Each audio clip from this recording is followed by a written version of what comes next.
So how much did you think you were like maybe spending per month on going out? Legit, just you? To be honest, I have no idea.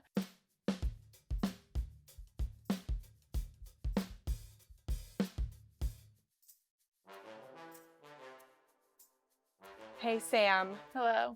Thank you so much for agreeing to come on. Yeah. And we're excited to look at your spending. Yeah.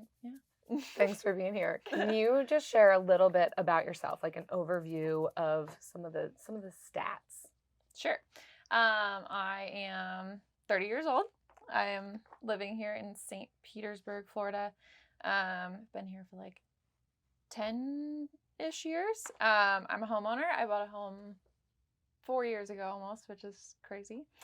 And I am not currently married, but I am dating and hopefully heading in that direction. Cool. So I live with a roommate currently, and I've had a roommate almost the entire time that I've been a homeowner, so that's super helpful. Awesome. Also. Awesome. We had a great time going over your 90-day spending inventory. So thanks for sending that over. Yeah. Some really cool things stood out to us. Yeah. And so I want to first just like lay on the table, like there's no shame or guilting in this. If we bring something up, it's not to make you like feel bad or like want to quit spending on it. We just want to give you like ideas, strategies, new ways of thinking to improve your spending. Yeah.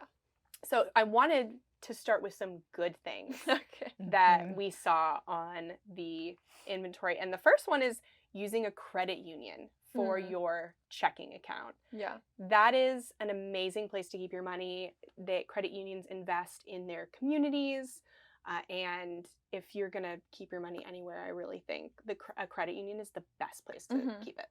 It was also really cool to see all of your like utilities from car insurance, electric, water is below average for the city of St. Pete. And so you seem to be doing really well. So that's great. That's awesome news. You don't know what you don't know. Yeah, right? So I was looking at your water bill. I'm like, oh, dang it. What do we got to do to lower ours? That is good. And that's your entire water bill, not like any contribution from your roommate. So like for two people using electric and utilities, great. Cool. Yeah. And so I also saw lots of returns, and we'll get into like why that is, but a lot of people will buy things and then not like it and wait past the 30 days or just not have the initiative return. And like, it really looks like if you're not going to use something or something doesn't work, you return it, you get it out of your house. And that's not always a common thing. So that is a really good thing we saw. Yeah. And my absolute favorite thing that we saw in your spending inventory was Buy What You Love Without Going Broke. You pre-ordered our book. Oh, yeah. It's so fun. Even on the line item, you wrote it in all caps. Frugal Friends book pre-order. So well done on that spending. No problem. I will also say I noticed just a lot of giving, a lot of thoughtfulness towards other people. Certainly part of the 90-day transaction inventory includes Christmas. So there is just a lot of gift giving, I think, for all of us. But even aside from gifts for Christmas, there was a lot of buying coffees for other people or sending dinners to loved ones or treating somebody to this, buying something for somebody else. So much was gift giving. And so I think that just shows like your social nature, your generous spirit. And that was really cool to see. Thank you. Yeah. That is something I love to do. So, but curious for you, what stood out as you went through it? Were there any surprises or confirmations? I think it wasn't necessarily what I was spending on that was surprising, but like the number of times I bought groceries in the past 3 months was like, why am I at the grocery store so much? That was like one thing, which I do know that, I guess I know that, like I've been trying to be a lot better about meal planning and like buying what I need at one time, but that fluctuates like depending on how busy I am because I am a very social person, so I tend to not be home a lot, like so I'll be out more. and buy things like when I'm passing by the grocery store, like just stop in or whatever because I didn't have time to plan something, or whatever it is. So I definitely like looked at that and was like, whoa, I buy a lot of groceries. Again, and not crazy because I do cook a lot and I do like I love to cook for other people, and I think acts of service is definitely like one of my love languages. So I tend to make things for people a lot, whether that's baking or cooking or whatever. So again, not like crazy to spend money on that, but it was frequent. So that was interesting to see. I think that was probably the one that was like the most out there, so to speak, for me. But other than that, I wasn't terribly surprised. Yeah, I don't feel like I have a lot of unknown things, which was actually, I was pretty sure about that, but when you're going in and you're looking at it, it can be a little bit like, oh, I don't know what I'm gonna find. And then I didn't really have that many things that I was like, I have no idea what that is. There were a couple things, but I don't think there were anything, it was nothing like large. It was maybe like $20 here or there that I was like, maybe 3 or 4 times over the past 3 months that I was just like, I don't know what that was. Yeah. But it was nothing that I was like going on shopping sprees or anything, because I don't really shop. Like I don't really go to like the mall or like anything like that where I would spend an exorbitant amount of money or like buy random things. I don't really buy like impulsively like at wherever I'm going. I tend to go in and come back out, so that's like, that's like pretty good.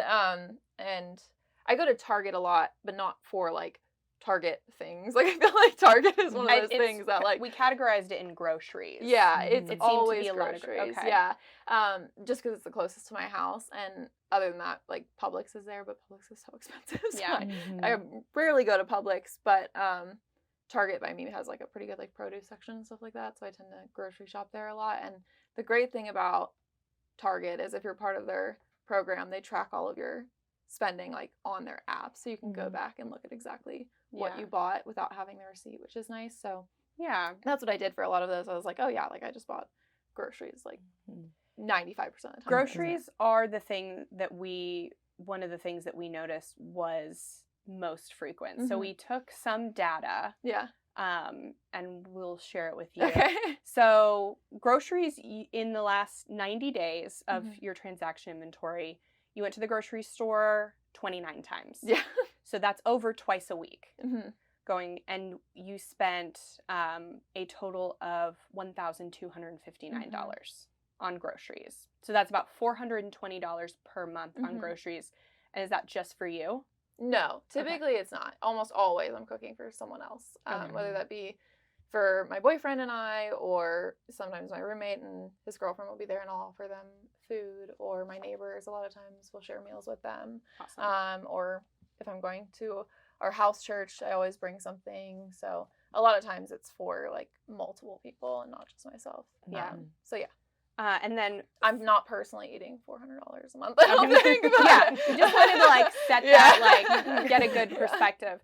Food and drink was the other category that we saw most of, and so that was 38 transactions over 90 days. So that's about 3 times per week of going out.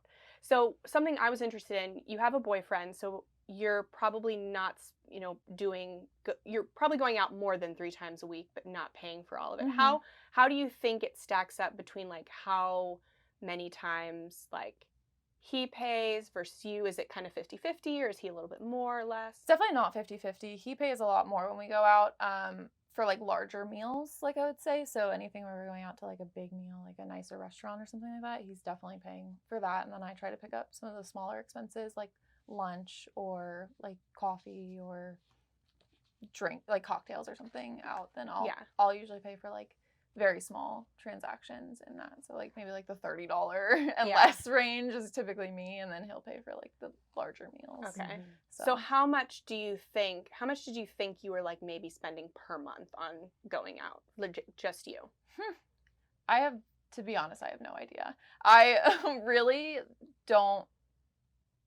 I hate expenses. Like I hate reviewing my expenses. I hate finances in general. Like, to be completely honest, I like just tend to stay away from it as much as I can and just have like okay, I don't think I'm gonna like as long as I can pay my credit card bill, I'm good. Like I don't know, like I just know approximately how much I make and approximately how much is going out every month. Like I'll peek at my like total statements every once in a while, and like that's pretty much where I stand. Like I don't tend to follow like strict budgets or like check in on it probably as much as I should, but I just I don't know, it gives me anxiety, and I just try to like, if I could not look at finances, I would be very happy with that. Well, you're not alone in that. I think that is a lot of people's experience of, I don't want to look at this, and if I can just keep it within range, then it's totally fine. And so far, that seems to be working for you to a degree. Like we've seen some really great things within your inventory, and thanks for being here, especially if it is one of those things that kind of stir some anxiety. But I think, you know, as you've even said, once you do look at it, it's actually not as daunting as you had thought. And you're realizing, oh, I actually do have a decent handle on these things. However, in looking at it, there's still more you could learn about yourself and potentially see some shifts that could benefit you. But speaking of that, I'm curious from your perspective, after reviewing the spending inventory, what you want to see going forward? Like, are there any areas that kind of rose to the surface where you are realizing, I think I might want to shift this, or here's what I want to see in my spending? I don't know that there's specific goals. I think like it has worked in terms of me being able to pay my bills like month to month. I think there, like with being a homeowner, there's a lot of things that pop up unexpectedly that like if you're not a homeowner that you don't think about and that you like really are never prepared for, especially being a first time homeowner. So like I just had to replace my roof after our hurricanes, and I've had some other like random household things going on, and having to deal with that alone can be like really, really stressful. So I think more than anything, just like being able to be more prepared for those things would be nice. So it's like, although I am making it work, it's like stressful when it comes to times of like huge unexpected expenses, I think. But I don't know that there's necessarily specific things that I noticed or thought about cutting out or spending more on or like shifting necessarily, like other than maybe being more prepared in the grocery category and making lists. So one, I don't consume all my time at the grocery store because who needs to be at the grocery store that often? It's a big time suck. And two, like, just making sure I'm buying like best deals and like, you know, not overbuying. And, that type of thing. Have you thought about like the source of your anxiety around money? Do you have an idea of like maybe where that stems from? I don't know. I grew up in a household that was like very strict about money. Like my dad was always very fine-tuned in the finance category. Like he's very good with money. He saves a lot of money. Like he was able to retire at 61, I believe, and he and my mom go on all kinds of vacations and stuff, and they're like pretty much debt-free, other than like mortgages on several, you know, like investment properties. So like they have always been like very, very good with money, but also very, very strict with money. So I think part of it is like I don't ever want to be strict with myself in a way. Like I don't want to feel like I'm like restricted and like not having fun and not like being able to just kind of like live my life. Like because it was, although they were good with money, it was restrictive in a lot of ways. Like it was almost just like too much in a lot of ways. Like there definitely is a balance. Have you ever talked to your parents about that? Like, did they feel like it was restrictive? I don't think my dad definitely doesn't. I don't think that. I think that's worked for him, and it you know. What about your mom though? Yeah, my mom. It's always one feels that way, and then the others might have a different experience. Yeah, my mom is a very frugal person. She loves going to like thrift stores and things like that, and has always bought secondhand and lived in a kind of a lower, like just like never like spend extravagantly and like go out or like do like crazy extravagant things and spend a lot of money. Like she's always also been in that realm of like not overspending on like nice dinners or you know, like going to the mall. Like she can't fathom buying like a dress for more than like $20.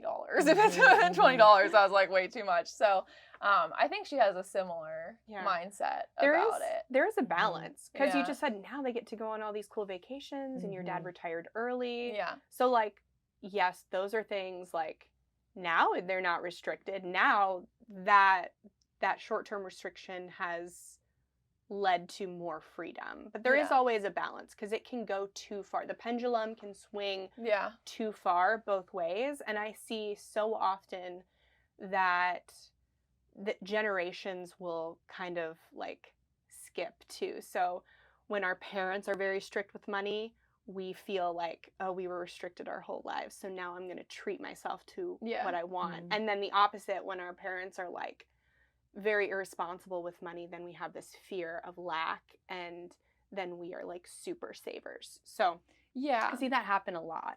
For you, Sam, do you feel restricted in your own management of money? Like, do you still have that sense in you? Yeah, I definitely, I feel like I'm very responsible with money. Like I don't ever want to like just go. I'm not like pendulum swinging in the opposite direction by any means. Like I'm not going and spending like thousands of dollars on a credit card for like lavish vacations or something like that. Like I'm definitely not like rebelling against that mindset in any way.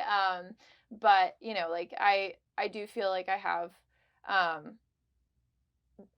never want to get to that point where I feel like I'm not like living my life because I have all of these like strict rules and stuff like that, which I know is something that you guys are really like, you know, like passionate about.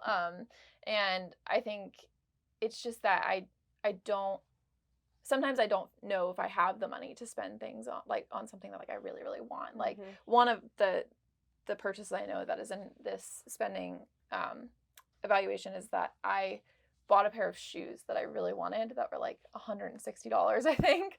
And I sat on that decision for a really long time, which isn't necessarily a bad thing, but part of it was because I didn't know if I had the money to spend on it. And it would have been nice to like kind of know like, okay, I have this much extra money to spend this month on things that I really want or really need or whatever, that are outside of my normal spending habits, you know? So those types of things, like I feel like I'm very restrictive with myself about, like just like spending more than normal on something for me. I struggle with that sometimes. So and something that can be a solution for anxiety about money and that specific like struggle is a little counterintuitive. It's having a spending plan. And having, you know, we call it a spending plan, also referred to as a monthly budget. And then you know like what you have. And so often we think of budgets as like, I'm shopping on a budget, meaning I'm shopping like and buying as little as possible because I have a tight budget. In reality, for a lot of people, and I would say most Frugal Friends listeners, it is the opposite.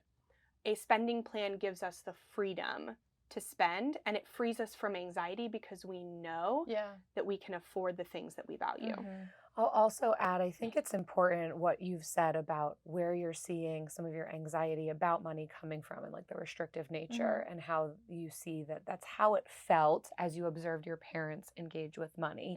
And so to have any degree of restriction can kind of feel that exact way. But I think, you know, a big key in that is just being able to identify that this is kind of where some of my money ideas come from, but then being able to make it your own. Because I would imagine that as a child, not knowing the reasons that your parents are saying no, no, no to these different things, it just feels like it's untethered. What is this even for? But for you to be able to maybe create some of these parameters around your spending, but in your own story, your own way, for specific reasons, like what you've said of, I want to be able to buy the things that light me up, be able to give to my friends, feed multitudes of people, but also have the money to be able to pay for my housing expenses when something inevitably goes wrong as a homeowner. And so for you to be able to hold that tension and it not just be restriction for the sake of restriction, but maybe some really mindful choices tethered to wanting to be able to know I've got the money for these boots and I've got some money set aside for something breaking on my Yeah. house. And I wonder if that could potentially create some freedom for Yeah. you and like less anxiety Yeah. around it. Yeah. So further thoughts. Did you want Um, to share more data points? Well, I'll just wrap up with the groceries and food and drink. And this is something that can help with the spending plan as well.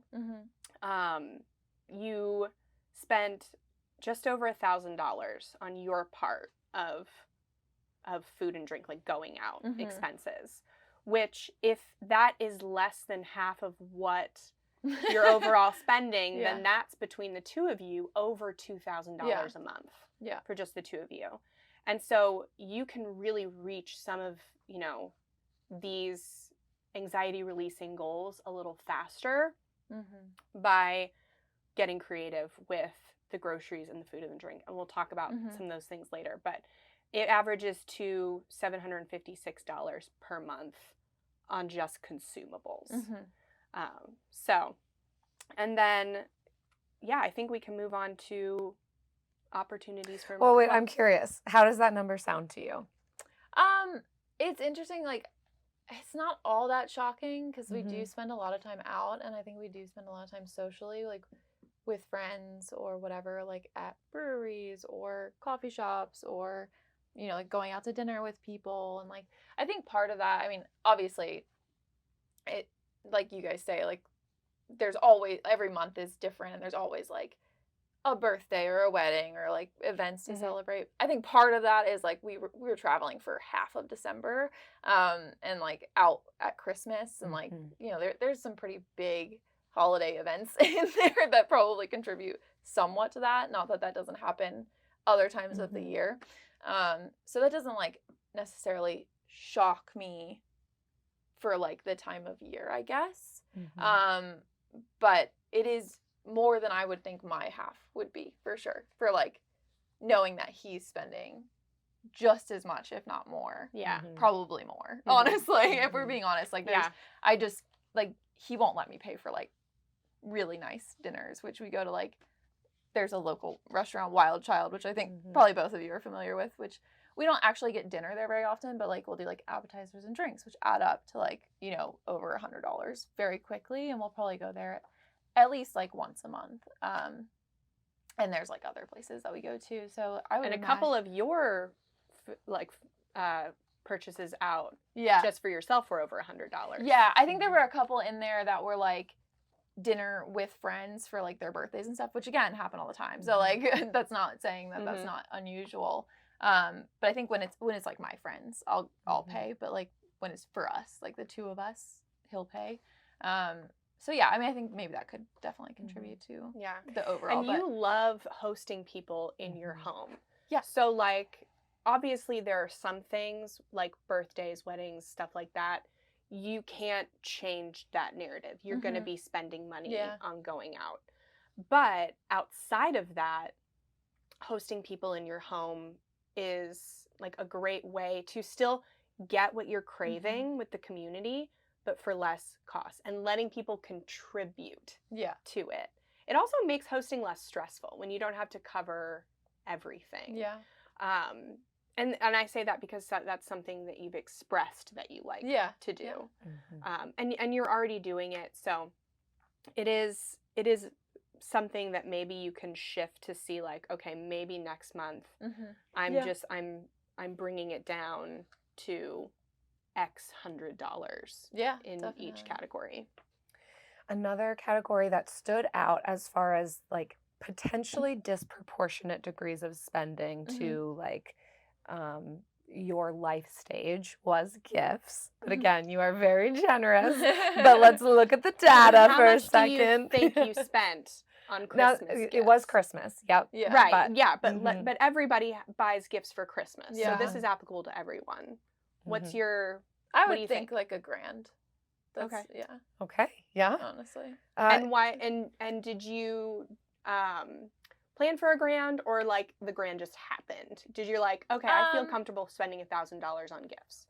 I think like partially that was a number I had in my head. I don't think that was. Yeah, I think like I have general numbers for each person typically, not like like if I see something that's like right for them and like a little bit more, then I will spend that. But like typically I'm like, okay, like I'm spending this much on my parents and this much on my niece and nephew and this much on my siblings and like this much on my boyfriend and that type of thing. So I think I that was like about what I expected. Yeah. Yeah. Well, then you came in under. You saved money. Yes. So after returns, you spent $758 on gifts.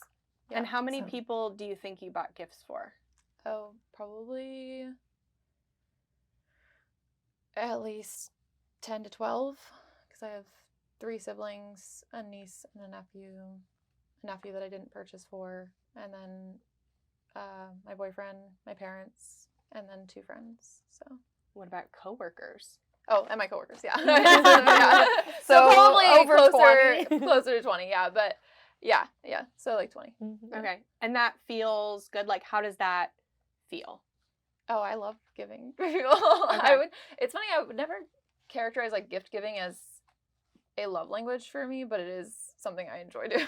Like, I like people to feel special and like love for them to like feel important and just feel that like even if it's not even like a holiday or something like that, like I like to just give people little things to like brighten their day or like yeah. So and we do see that throughout here, which is really great. And I think part of this conversation has to do with what do you want to see different here, and for us to maybe highlight some of the areas where there could be some shifts, things to think about for next year. But there could also be areas where like, I love that. Nope, I am going to spend $1,000 on Christmas, and we're going to figure out other ways to make sure that that is possible for me. Where I can like save for my home, and I can also give these gifts, and I can cut other places that are less important. Yeah, I would say that's something that like that I'm perfectly comfortable with. Like I wasn't like, whoa, like I didn't mean to do that, or like I feel really stressed that I did that. Like I would much rather cut from other places to like be able to give to other people. And like my coworkers, like I actually work remote, so I don't see them very often, but like we interact as a team really well, and like I've become friends with a lot of them. And one of them I'm even going to their wedding in October, so like we're very close as a team. So although it's a little more complicated because we have to ship gifts to each other, we actually, a lot of people... Shipping was something that we saw. Yeah. I was like, why are there so many? There are 9 shipping transactions over $64. But I will say this is something else that was a good thing that I saw. Like some of this gift giving was DIY. Some of it was thrifted. Like I love that you're sourcing gifts. Yeah. Like finding things you enjoy and not just like buying crap off of the internet because it feels like an obligation. Yeah. Or you want to like look a certain way by giving so many gifts. Yeah. Like it's thoughtful and sustainable, and the shipping is just kind of one of those costs of doing that. You're still saving money relative to like so many people. They're like memes. They're like, you know, cart $200, shipping $6. You know, like delete. Like I won't pay. So this overall, I would say there was a lot of shipping costs. Yeah. But I would gladly see those payments because of what was being shipped. Yeah, the shipping costs I think that were on here were probably mostly my coworkers, because they all live literally around the country. So that is the only way to send them. Yeah. All right, and I did make them, so it was difficult to like, I couldn't just like order something to them. So Okay, so let's talk about some of the ways that we might be able to improve, cut costs, so that we have more space for goals and values-based spending. Yeah, so the first thought that kind of comes to mind for me in this is the credit card fee. So we this is one I want to talk about as well. Yeah. So I'll cue it up, and then you can. So there was a $95, I believe it was a Marriott credit card annual fee. But we also see throughout all of these transactions a couple of different credit cards being used. You've got a Southwest card, a Marriott card. Is there another card you would know? Wells Fargo, yeah. Okay. Yep. Oh, there's a in Discover addition card too. to Yeah. your debit card from your credit union. I also And there's yes. 4 because I have a Discover card too. Yeah. Okay.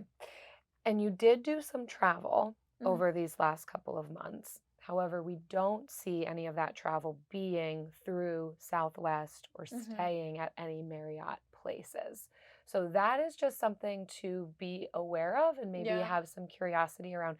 Is this credit card actually serving me? Is this annual fee worth Yeah. it? Yeah, so I will actually say some of that's not in here because a lot of it is paid through my boyfriend. My boyfriend will pay for it, and then I'll use like my rewards from Marriott or something like that. So like he's paying for it, Mhm. and then I'm Did you stay at any Marriotts, even if it's not in here, stay at any Marriotts or fly Southwest at all in the Yeah. past 90 days? Yeah, Okay. we did. Well, I don't know about the last 90 days. I can't remember, but we might have flown Southwest at Christmas. I The can't reason remember. we ask but- is that we love travel hacking. We love Yeah. rewards. I have Southwest credit cards and I do Hyatt credit cards.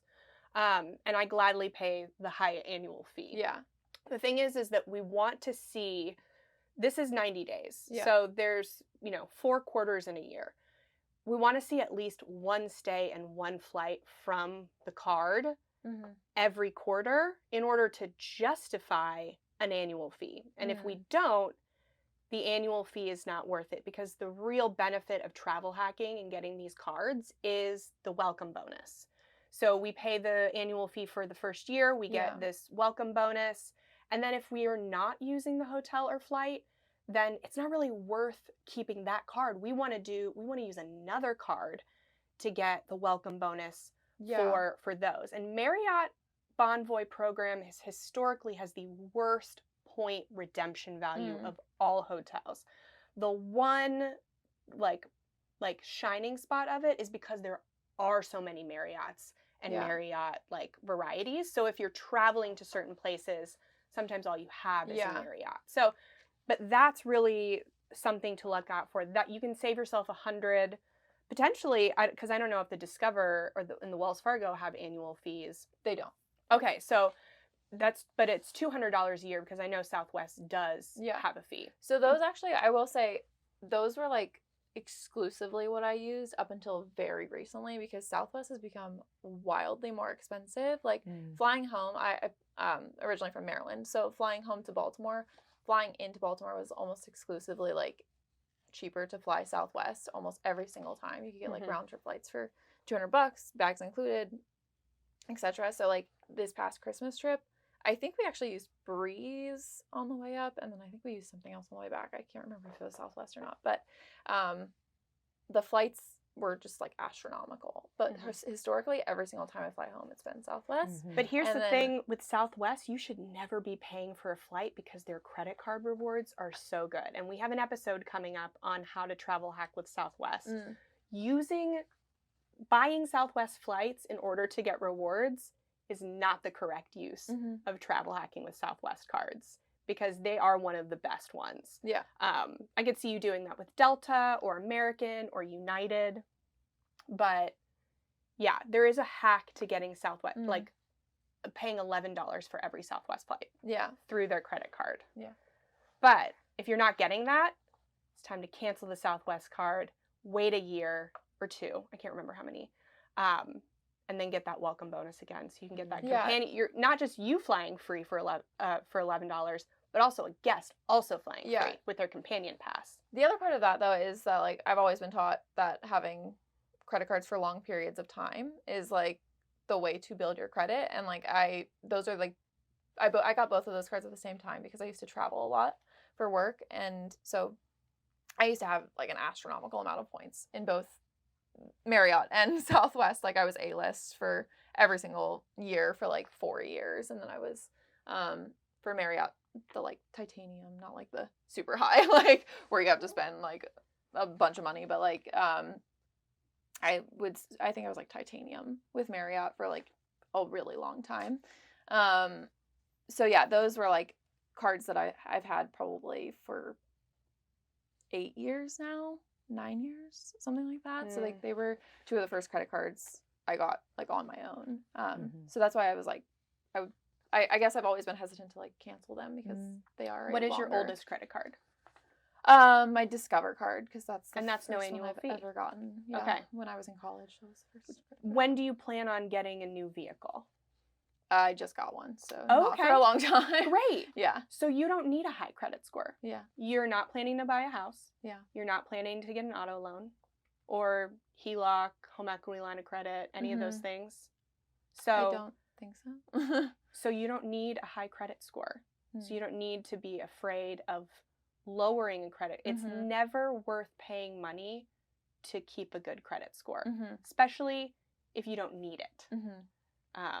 So it's worth kind of observing, like, if you're no longer traveling a lot for work, if there are opportunities for better travel hacking cards, then canceling those, not being afraid, because your monthly mortgage payment keeps your updated, credit payments, on-time credit payments. That is your main source of good credit right there. Also, you do have quite a lengthy credit history at this point, that like canceling one of these cards or two of these cards is not going to that significantly impact your credit score and the ability to build it back up. There are other ways that you can also maintain, good credit between like how much of the credit you use versus your credit limit. So there are some different things you could explore that. I don't think that I'd be that concerned about it just tanking you. Absolutely not. And you're keeping your oldest card, which is Discover. You're keeping both your no annual fee cards. Yeah. So, and you've got your home, you've got your car. So you'll take a little dip, you'll bounce right back up though. Good to know. So next, and this is the only like big thing, other big thing that we saw, is your home warranty. So, and the reason it's something that we want to talk about is because you're paying almost $1,000 a year for it, and you struggle with this one a lot. You actually called somebody out through the home warranty company, paid more money, and they weren't able to do anything for you. Yeah. So tell us about like how you feel about the home warranty and why you're keeping it. Like, all that. I have struggled with this a lot because when I first moved into my home, my realtor, my parents, other people suggested that I get this home warranty because my home was built in the 50s, so it's older, and there's older units, like my hot water heater is older, my what do you call it? Air conditioning unit is pretty old and is likely to be need to be replaced soon, and just some other like appliances and things like that are definitely older in the home.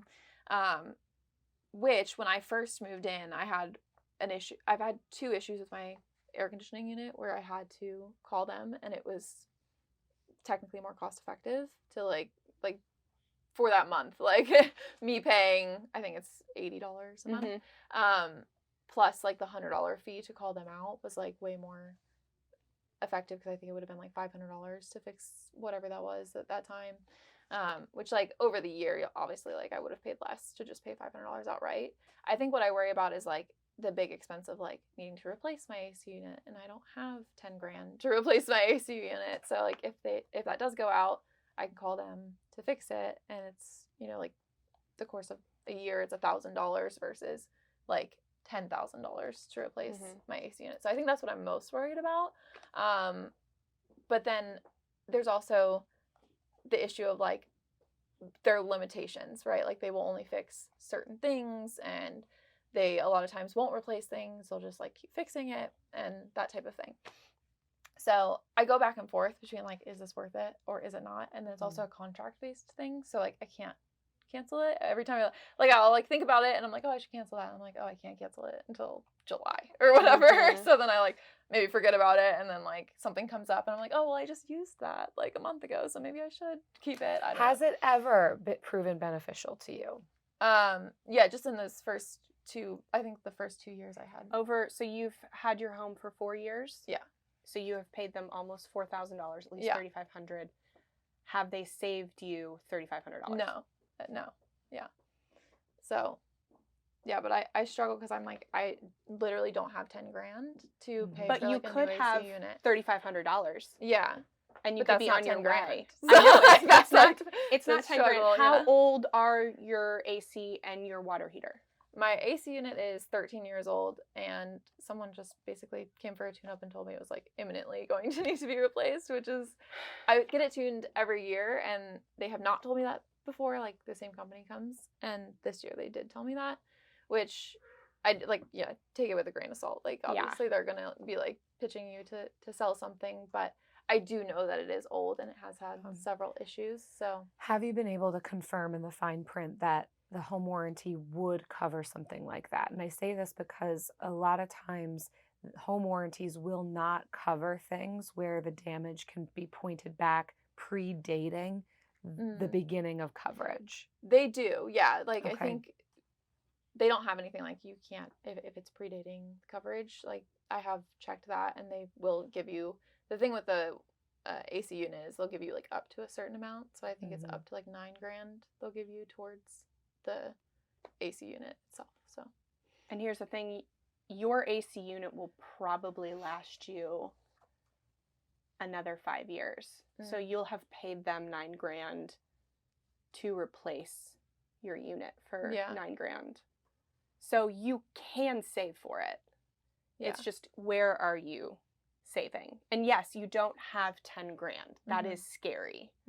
But a 13-year-old unit usually will have like 2 to 5 years left. Our AC lasts in our old house that was also built in the 50s, lasted 30 years. Yeah. So did our water heater. And that's an anomaly. I don't think they always last that long. But that's a range. Yeah. No, I'm not disagreeing. Like, I definitely have gone back and forth myself with, like, should I keep it? Should I not? Like, I've gone back and forth a lot of times. I think it's the anxiety of, like I've had a lot of roof issues recently, and I've spent, like, $12,000 to replace my roof. And, like, I have 2 of my credit cards are 0% interest credit cards. So I put my roof on there, and I'm, like, slowly paying those off over the course of 15 months. So, like, the thought of what am I going to do if that happens tomorrow, you know, is really daunting for me as a single individual in terms of, like, financial, you know, like, state. The burden of that is huge. Like, I just don't know. Like, I would, like, like if tomorrow I woke up and my AC was not working, which in Florida is an emergency. Yeah, like I don't know. Yeah. I would be calling Jill crying, probably. So. I'll pick up that phone call. Yeah, and it could be for you that, you know, you're able to keep that home warranty for a time until you feel that you've got some comfort and stability to be able to let go of it. You know, like, we're not saying just slice and dice. And we're talking gradual shifts where these shifts can be made. But from what we are seeing as an outsider's perspective is you do have the ability to set some of this money aside. Yeah. Like, if you do have the ability to give them $1,000 a year, you at least have the ability to save $1,000 a year if you weren't paying for that. Yeah. But then also some of these other areas of the food, potentially some of the credit card fees, potentially some of the impulse spending. That'll be kind of the next thing that we talk about. And over time, you know, maybe you can define what that number would be of, all right, if I can get this amount as a buffer for me, I might feel a little bit more comfortable not giving my money away to this home warranty that may or may not cover, that picks and chooses the technicians that they send out. Those technicians may or may not be well equipped or trained to do the thing that I need them to do. And so it could just give you a little bit more autonomy. Yeah. Because, you're not guaranteed that they will replace it. Right. They will always try to repair. And we have heard stories that sometimes you don't always get the same company coming out. And sometimes you get a good company, but some years you might not get a good company and might break things that when they're trying to repair. And then the warranty, the manufacturer warranty, is then null. Yeah. So you can't even get anything from the manufacturer. Yeah. So you are always safer self-insuring in that area. But yeah, you have like 4 months to kind of sit with that and suss it out. Yeah.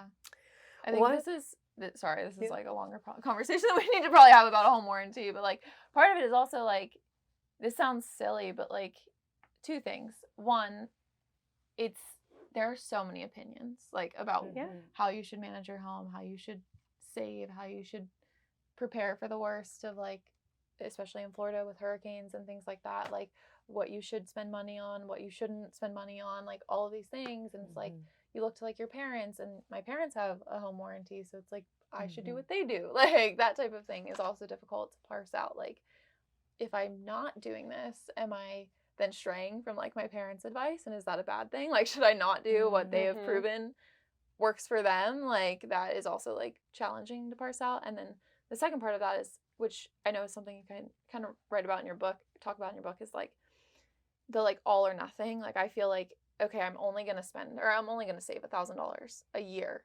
Like, that's not enough for a whole AC unit. So it's like, why should I even try to do that when I can have the home warranty company who will replace it if it happens in a year? You know, like that's also like difficult of like, I'm not going to save $10,000 by tomorrow, so I should just keep paying over the course of time. And I think that's where this conversation is so helpful, because I don't think that there is necessarily a right or a wrong for you or overarching. Like, I'm not going to sit here and say home warranties are a bad idea for all people. Yeah. For some, it's a great idea. For others, there might be other ways of going about it. From what I understand about home warranties is you primarily want them if you don't believe you can save up your own money to make these repairs. Because over the span of time, it's probably going to be a wash. And so I think that question, and even kind of across the board, like doing research on what about home warranties, this is kind of what you're going to find the reason for having a home warranty to be. And so you have to do what's comfortable with you. But I think that concept that we do talk about in the book of shuhari, of follow the rules, break the rules, transcend the rules. And I can understand that discomfort that can come from, this is what everybody else told me to do. But what if it doesn't feel like it's making sense for me? Because even before we brought it up, you said, I've questioned this. Like, I'm constantly back and forth in my head.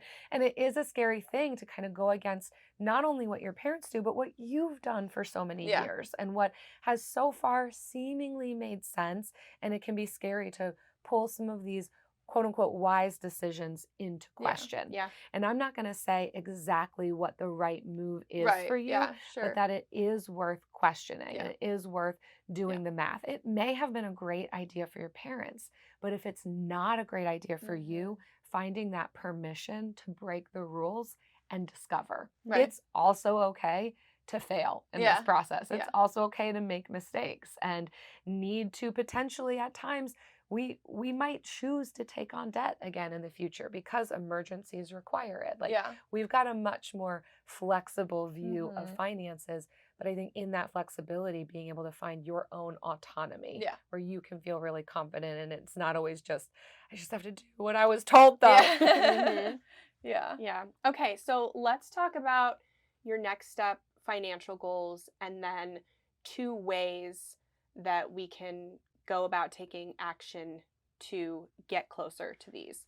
So from what I'm hearing, I think having an emergency fund is probably going to solve, is going to be the one thing that might solve the most anxiety for you. And then also trying a spending plan. Maybe you don't do a spending plan long term. Maybe you do it for 3 to 6 months so you can get a grasp on what's happening. And then you kind of can naturally execute that. It doesn't have to be forever. And I think that's kind of this all or nothing, like once I live on a budget, I have to live on a budget forever. So am I hearing like emergency fund? Anything else? How much non-mortgage debt do you have? And any revolving debt? My car, and then like the money that I have on my 0 interest credit cards, which is technically, I guess, not debt yet. Like, I'm not paying interest on it, but do you plan to have it paid off by the time interest starts? Okay, great. And then car, what's that interest rate at? 6%. Okay, so a smidge high, but like nothing worrisome. So I think the emergency fund might be a good first goal. All right. So I think my first step might be and this might make you feel a little confident, maybe call around. Pick 3 HVAC companies and 3 companies that install water heaters and get quotes. And figure out what the real cost to have those systems replaced will be. And that might be what we start with for an emergency fund. So it might be less than $10,000 for an HVAC. It might be more. We don't know. Did somebody just tell you it was going to be $10,000? I mean, I think I know, like, anecdotally other people getting HVAC units, and then the company that came out, they absolutely quoted me like whatever, like top of the line thing that was like, they actually quoted me one for like $12,000, and I was like, yeah, I'm not doing that, but thank you. But yeah, get some actual real life quotes so we know what we're working in, not just like generalizations. And then maybe that is the goal we start with for an emergency fund. Maybe we keep the home warranty and that emergency fund is for other things, or maybe we decide to forego the home warranty and we know the emergency fund is for those things. Regardless, an emergency fund will greatly ease your discomfort when you think about money.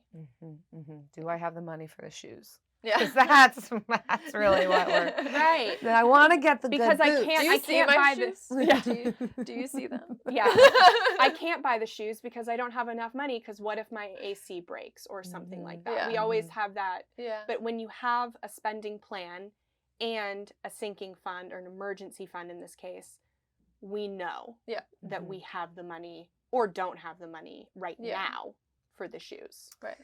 And as far as where you find this emergency fund money, I'm like, this is great. But where does it come from? I'll let you talk about the food, but one other thing I wanted to point out. You had a really good insight. That I think, honestly, is really adorable. And I see it in myself. Well, it's adorable because I see it in myself. That's not what. Well, here we are. Here's where I find myself. Jill, you are cute. You're adorable. Yes.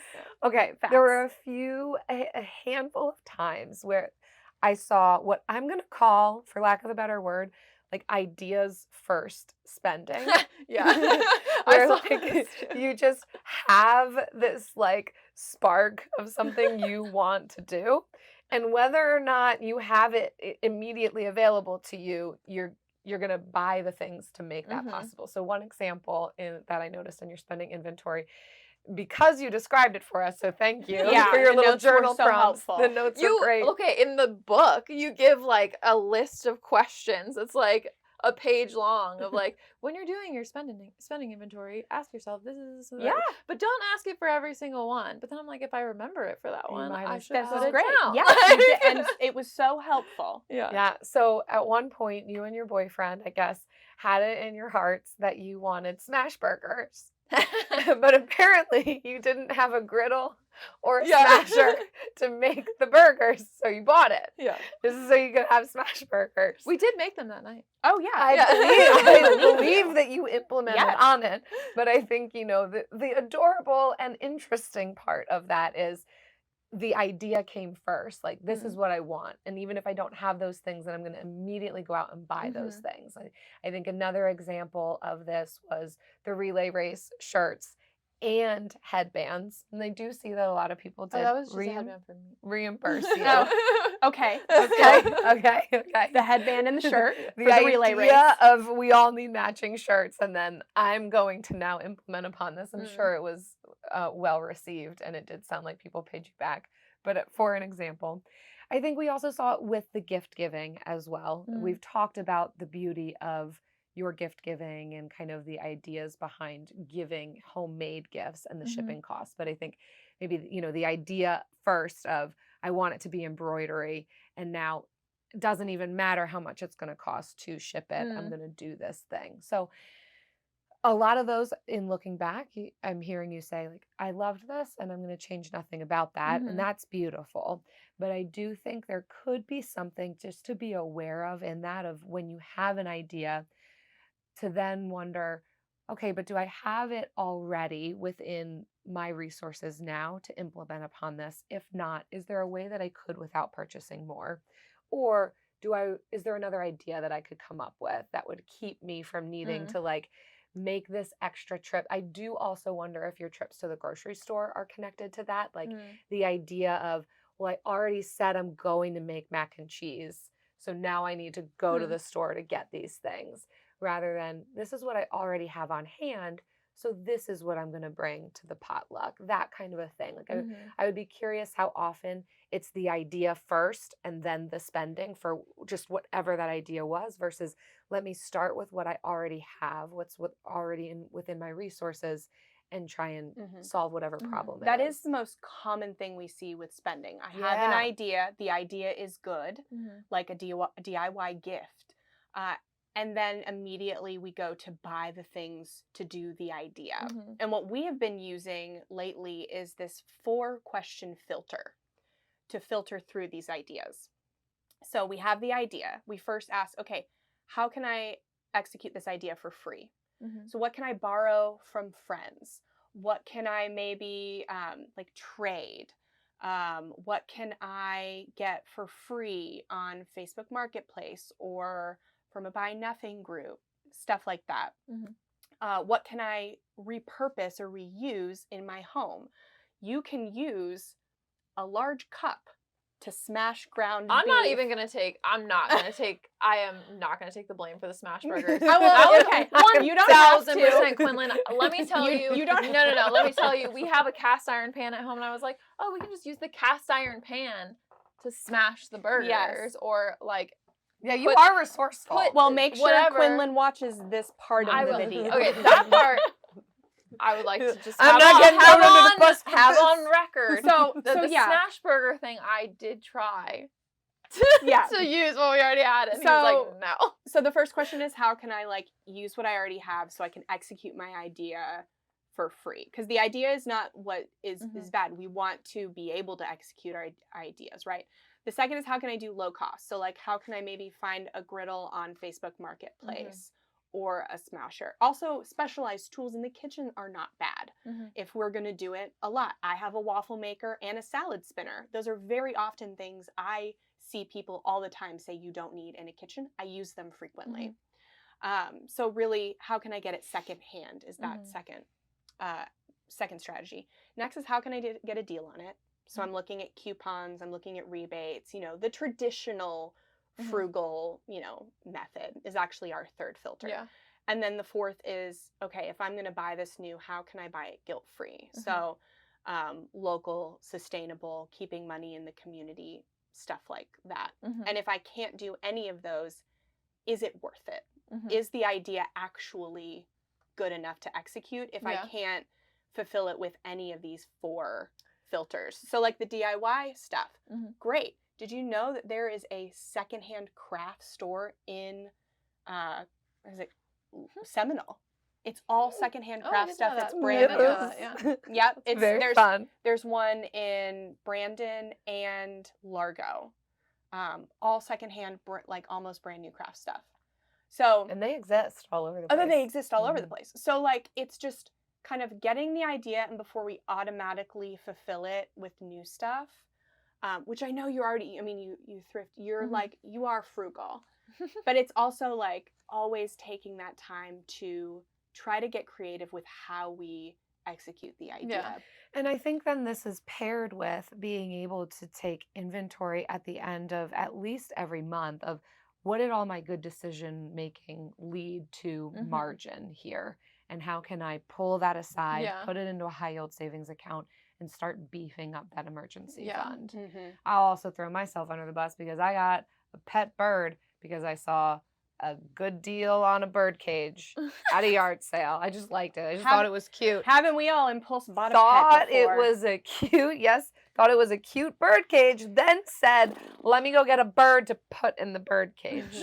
So we've all done it. And I think like it's worth pulling that thing specifically to the service, because I think many of our viewers will commiserate and feel very seen by the, it's the idea. I want to implement on my idea immediately. Yeah, it is interesting that you say that about groceries. I think that can be the case sometimes. Like, I'm like, oh, I really want to make this thing, and then like go get other things. But the other thing is, I don't have a lot of food waste. Like, I don't, like, I'm not like buying all these groceries and then they're like Yeah. going back because I'm not making what I thought I was going to make, or like whatever. So it's also like, I don't know that that's the problem, you know? Like, I don't know, like, because I'll do that sometimes, but then if I go out and I get these things to make one thing, then I'm like, how can I use these ingredients to make something else so that that doesn't go bad type thing? So that is also confusing to me because I'm like, how am I supposed to cut back on groceries if we're eating this food? You know, like, that's also like a struggle. So maybe then the solution first is, how do we maybe cut back on how many times a week we're going out? Yeah. And then we look at groceries second. Yeah. So maybe finding a way to meal plan that works for you. Yeah. What do you typically do for meal planning? Usually when I'm doing it well, that is I'll like sit down at the beginning of the week, like Sunday night typically, or you know, the weekend sometime, and I'll like write out like the days of the week and then what I plan to kind of eat and like when I'll plan to eat leftovers and that type of thing. And then I'll try to like factor in like Tuesday nights we go to trivia. So like, will I bring something to trivia? She will. I can attest.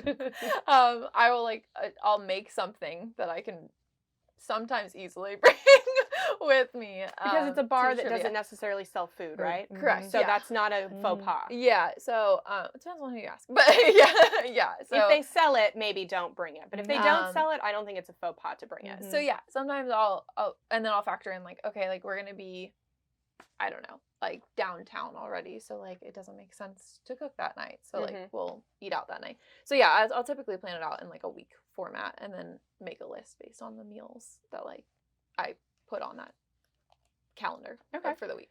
What do you think then is leading to the multiple trips to the grocery store? I like, that's what I'm trying to think about, is like, okay, well, I would say that I'm not always on with that, for one. For two, my boyfriend and I don't live together, but we like to eat together a lot of the times because I like to cook, he does not. So a lot of times I will cook for us depending on where we're at, and we don't live in the same location. So sometimes I'll buy things and then I'll end up not bringing them with me, like to my house or to his house rather. So then we have to go to the grocery store and buy things that we can make at his house, and then I'll go back and make that thing that I didn't make at my house for some other time, you know? So I think that's part of it, is that like being in two separate places and not always having the groceries that I bought with me definitely contributes to it. The other thing is like just not planning ahead. Like a lot of times, especially recently with the holidays and everything, like we were doing really well at it. Like we would plan, like there were a couple months in a row that we feel like we did really, really well. And we were just like going to the grocery store on Sunday, eating all the food for the week, and then going to the grocery store on Sunday. Like it was very regimented, which feels really good. Routine does feel good. But just life gets in the way, and then you just fall off of that. So I think that's the other part of it, is just not being consistent with that. And I think that's where the benefit of having reviews like this periodically can help with that, because we will often, with anything, get into a good routine of exercise, sleep, eating, you name it. We can find ourselves in a nice rhythm. Something happens then. Guests come in town. We go on vacation. Sickness. Natural disaster. You name it. And everything goes up in the air. Holidays. But then oftentimes we don't find our equilibrium again. And so that's where I think some of the overarching ebb and flow rhythm can happen of, it might not be for forever, but what if you and your boyfriend found yourself in another place where you're saying, for this next month, let's kind of rein it in and see if we can find a good rhythm. Maybe we're even trying a different meal planning, meal prepping method. Maybe that for this month, let's try getting things, making a big batch of something on the weekends, so that, we're utilizing all of the food throughout the week. We're not having as many trips to the grocery store. You may find that didn't work for you. Fine. Throw it out the window, try a different thing for the next week. But it could be that you do this for a set amount of time, and for the purpose of, I want to beef up this emergency fund. And this isn't going to be always and forever. We know we're going to find ourselves in another rhythm where we're buying more convenience, and we're going out because we just want to, and we're tired. but allowing yourselves that Yeah. ebb and flow of, for right now, we're buckling down for Yeah. this purpose, not restricting for the sake of restricting, but Yeah. because I want to feel better about an emergency fee for my Yeah. house. And something you could try is you're allowing yourself to go to the grocery store once a week, but if there's a second time or something that you might need to go, challenge yourself to get creative with what you make, Right. just what you have. It's not like a full pantry challenge where you're just using up everything, but like you're going to the grocery store every week and you're just challenging yourself to not go back a Right. second or third time. And the same with eating out. Decide how many times a week you want to go out, and then don't go out more than that. Yeah. It's just like kind of giving yourself some parameters to work out, not being perfect, but creating a routine, a system, a pattern that feels good. Yeah. And that can save you money so that you can feel even better having your home emergencies covered. Yeah. Well, that is all we have. We really did it. We went through the whole thing, Sam. We know that this is vulnerable. How do we you really feel? appreciate it. How do you feel? I feel good. I feel like there are some things I didn't, think about. Like I wouldn't necessarily think of impulse spending in the way that you're describing it, of like having an idea and then going to try to fulfill that. Like I don't know that in my mind categorize that as impulse spending necessarily. I think it's tough also. Like I think some of my like shared moments of like going out, being social, like those things are important to me, and like the idea of sacrificing those things like in that way, like I struggle with that for sure. Like just I think sometimes being like in like my space isn't always like peaceful, so like going out to a coffee shop can feel really peaceful sometimes. So like those types of things, like it's not necessarily a trade-in for me, like to do coffee at home with a friend versus coffee like out in nature, like in like like I don't know, like like a fun coffee shop feels different in some ways. So that was one of the biggest barriers for me to want to pay off debt. Yeah. Because Travis and I paid off $78,000 of debt, but initially I didn't want to, because I didn't want to live under a rock for 5 years. I didn't want to sacrifice going out with my friends, especially because we were young, we didn't have kids. Like there was just so much freedom I did not want to miss out on. Yeah. And what really changed it, and what changed the experience for me, is knowing that it's not the actual like coffee that I want from the coffee shop. It is that change of environment. I don't want to be stuck at home for 5 years. So then getting creative, okay, how can I get really good coffee at home? So I'm not buying the cheapest coffee. Yeah. And I am taking it somewhere just as peaceful. Yeah. Finding places, getting creative, whether that's outside or at the library or whatever. And then also finding friends who want to engage with me, not restaurants. Yeah. So yes, sometimes they're coming to my house, but they also want me to come to their house. Yeah. Because again, I don't want to spend 5 years of my life stuck in my house. And it ended up being 2 years, like thankfully. But yeah, it's not, we're not sacrificing what we truly want, which is to be social, but finding different ways to get what we truly want. We want to get out of the house and we want to build community. Yeah. And whatever else we truly want. It's keeping those things and getting creative with how we meet them, and not paying a premium for them when we don't have to. Yeah, I love the lack of guilt that I'm hearing in some of this spending. This got me what I wanted and I don't feel bad about it. But I think also realizing that there could be areas where you do set some parameters and it not need to feel restrictive, because you are getting at the thing that actually meets the need in some of these other areas. But then, it can be reined in some other spots too, maybe when it comes to food and maybe just like ancillary purchases. Yeah. Cool. All right. Sam, thank you so much. Super vulnerable, and we really appreciate you thanks for going through having it me. with us.